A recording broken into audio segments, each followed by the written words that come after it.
Hi, everyone, and welcome to the fourth edition of the weekly Venture Scanner Roundtable. I'm Nader Ghaffari, your host and CEO of Venture Scanner. As you all know, at Venture Scanner, we provide coverage on emerging technology sectors. We do this through a combination of our in-house analyst team that's coupled with our technology and data. And the format of this weekly roundtable is straightforward. We go around the table, and each analyst provides an insight that they have uncovered over the last week that could be relevant to all of you in your decision making, whether you be corporations or investors. And with that, we'll kick it off. And I want to, make sure that everyone viewing this, if you have any questions when you view this, feel free to email any of us. All our emails are available at venturescanner.com. So with that, let's kick it off with Nate Pacer, who covers connected transportation and Bitcoin. All right, thank you, Nader. Today we're going to talk about Bitcoin. The major event that happened this week is that there was a 51% attack, or potential for the 51% attack, by a mining pool called ghash.io. Essentially, they're a company they're a mining pool operated by a company called cex.io. They aggregate a bunch of mining rigs and distribute all the profits that they gather over time. They have been approaching the 51% attack mark, at which point theoretically it's possible to take over the Bitcoin system. And for 12 hours this week, they actually crossed that threshold and had a majority of all mining rigs on the system. It appears more or less that they did not do anything that was bad during those 12 hours. The Bitcoin community had a very strong reaction to this. There was DDoS attacks against mining rigs, and Bitfury, a large mining company, pulled a substantial amount of their mining rigs off the system to help bring them back down to about 30%. So while it seems that nothing untoward happened, there was a potential for it, and I think actually this almost has the weird thing of showing that even if somebody were to take 50%, they still don't have the incentives to break the rules and fork the blockchain to basically double spend Bitcoins. So maybe this is a case where the strength of the Bitcoin protocol has been proven to be more rigorous than we had initially been led to believe. Nate, what happens when somebody crosses the 50% threshold? What sort of things can they do? Do they essentially at that point have full authority over the blockchain? Yeah, so essentially what you need to do is have a majority of mining rigs agree that a particular block is valid. And so if you own over 50%, then you have majority rule. You can go back in the blockchain and rewrite blocks in the blockchain to basically essentially say, hey, I sent you money, now those Bitcoins are in your wallet, but I'm going to go back and pretend that I never sent you those Bitcoins. They're still going to be back in my wallet. This is sort of the way to counterfeit or to double spend Bitcoins. This is the big fear for all digital currencies and cryptocurrencies in particular. And even though you have the authority to do so, it does not appear that the mining pool did so in this case. So while they did have the authority to do so, they opted, as was very rational, to not do so, because that basically, if they were to double spend their Bitcoins, the value of the Bitcoin would go to zero. And all the Bitcoins that they have in their banks, which is theoretically a lot of them, would be worthless. So that's why there's a pretty strong game theory incentive to not double spend Bitcoins, even if you have that authority. Hopefully, I think moving forward, we'll see other protocols be put into place to try to make it more difficult for mining pools to be this large on the system. And the reason they would drop, Nate, is because the trust in the system would be jeopardized, and people would essentially exit. Is that what would happen if they started double spending? Yeah. I mean, basically, if you were in an economy where you had no faith that a currency that you used was real currency or valid, then it would be worthless to you. You don't know if it's real or not. For any currency. Yeah. Well, it's great to see that the actual community is self-governing, and we're able to resolve it in pretty quick order. Okay, so let's move on. Thanks, Nate. Let's go to Nathan Suhu, who covers several markets: 3D printing, retail, online and offline, and future of television. Over to you, Nathan. Thanks, Nader. So I'm going to continue on future TV. Last week I spoke about PlayStation TV and why I thought that was pretty interesting. We're seeing connected devices and set-top boxes start fighting over the living room, right? So I saw an interesting article today through Wired on why the current options for set-top boxes, TVs, or connected TVs like Fire, Roku, Chromecast are not the holy grail of TV viewing. And I tend to agree with them, right? So sure, it increases video viewing, but it's still going to be a while before TV is truly displaced, right? Where TV has the advantage is that it's a one-stop solution, right? You don't need to download the Hulu app. You don't need to download the Netflix app. You can just turn it on and watch, right? And people typically don't care where their content comes from as long as it's delivered where they want and when they want it. So imagine if you had a different app for all the different broadcasters. It wouldn't make sense. It'd be fairly annoying. And so I think that's where the author's making a big point that next generation connected devices are going to have to be a neutral aggregator, right? And so that's going to take a fundamental change in the broadcasters, which may or may not happen. But it's also just going to take a rework of the existing solutions. I think it also ties into why eMarketer launched did a research report that was released last week on ad dollars spent on TV advertising versus digital video advertising, right? And we saw that in 2014, digital video advertising is only going to be worth about $6 billion, while TV is going to hit $68 billion, right? That's less than 10%. Even extrapolate out to 2018, it's still $12 billion versus $78 billion. So I think there's still going to be a lot of time before TV is truly going to get displaced or go away, like everyone's saying. And I think it's going to take a little bit more of a fundamental change before that even happens. So I thought that was pretty interesting. Do we? Is there?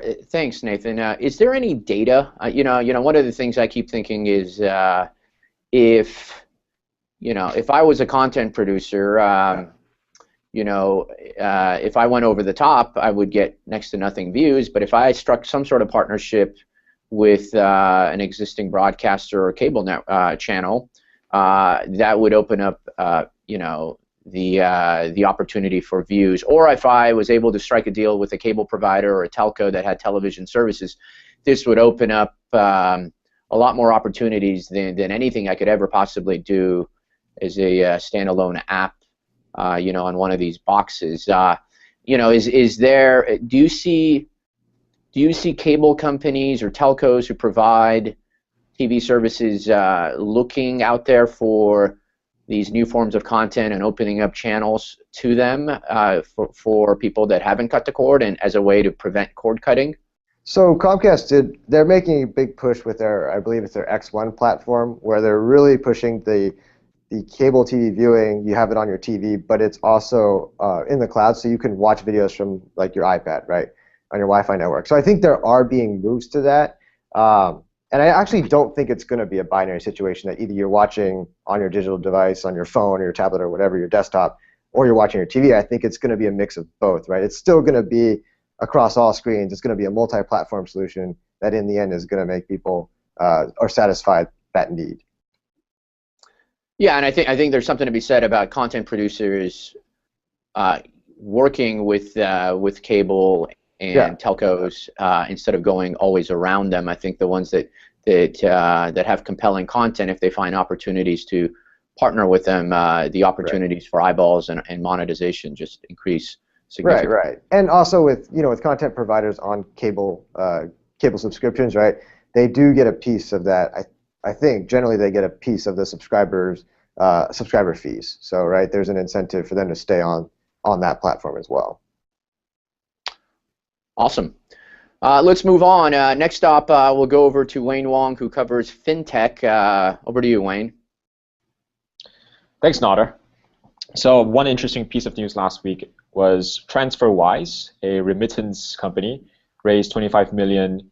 It's a UK-based company with investors including Richard Branson, Peter Thiel's, Velar Ventures, IA Ventures, and Index Ventures. Now, for TransferWise, they are a fintech company that aims to disrupt the remittance market by adopting a P2P money transfer model. So essentially, when you want to send money overseas, the money that is destined for the transfer doesn't actually leave the country, but actually goes to another person that is receiving money from that country. And as such, the company is able to charge. The company is able to reduce the costs. And in TransferWise's case, the fees are a flat fee as opposed to a percentage transaction fee. Now, what's interesting is that the thing about remittance companies is that you may have companies like Western Union that encourage consumers to compare the fees, and Western Union says things like, oh yeah, our fee is only $1. But what they fail to realize is that a lot of the fees are hidden in the exchange rate markup that is not very transparent. So it seems like for remittance companies to stand out, it's really about the marketing push and in really shaping that perception among the minds of the consumer in terms of which is the most value for money remittance company to go to.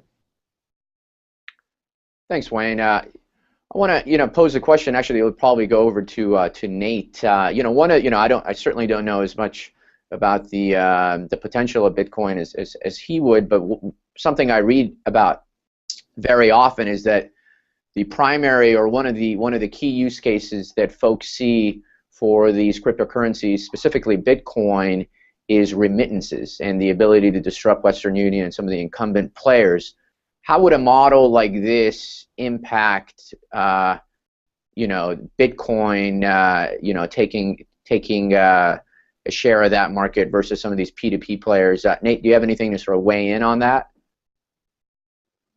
Sure. I think the remittance market is either overstated or way too early for Bitcoin to be a solution for. The costs of the remittance process really don't have anything to do with the transfer of money from country A to country B, which theoretically is the only thing that Bitcoin would do. The know your customer costs, the cost of regulatory compliance are all the things that are actually the heavy lifts, and Bitcoin does nothing to solve that problem. What Bitcoin could do is if a bunch of regional or local merchants were to use Bitcoin, you could send money to your family member back in the Philippines and they could spend that Bitcoin at a local store. That would be going around sort of the existing system, though it potentially could be illegal.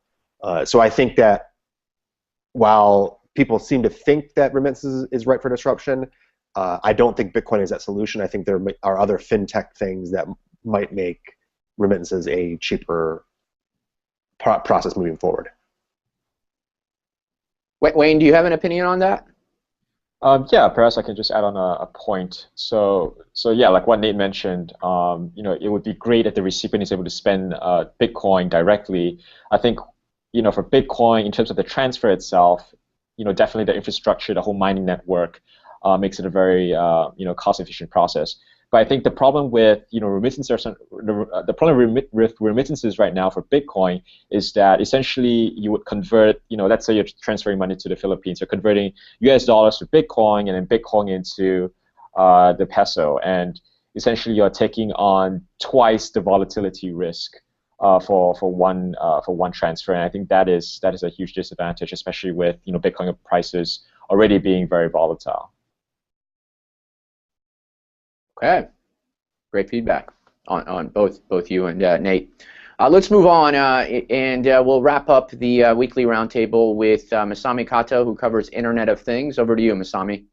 Hey, thanks, Nader. So this week I've been scanning a lot of the companies, and I'm just finding a lot of connected home companies entering the market. So we got the big guys like Nest, we got Lockitron, August, just so many connected home companies coming into the market.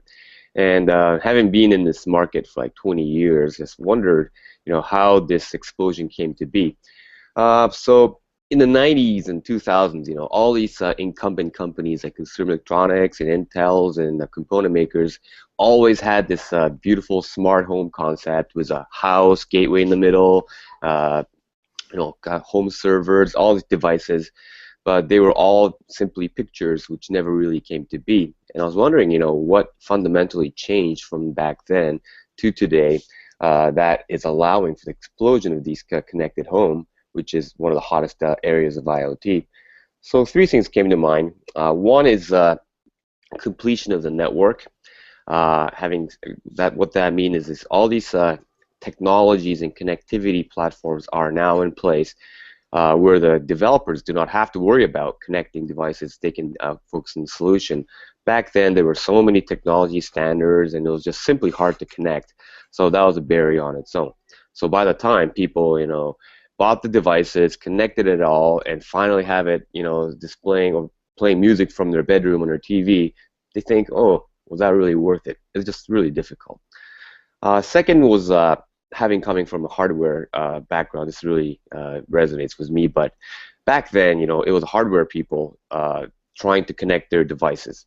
So, these guys are professionals, are making cameras or TVs or the DVD recorders, and software was really, really secondary. So their primary place to put resources was to complete the hardware. Software, that's nice to have.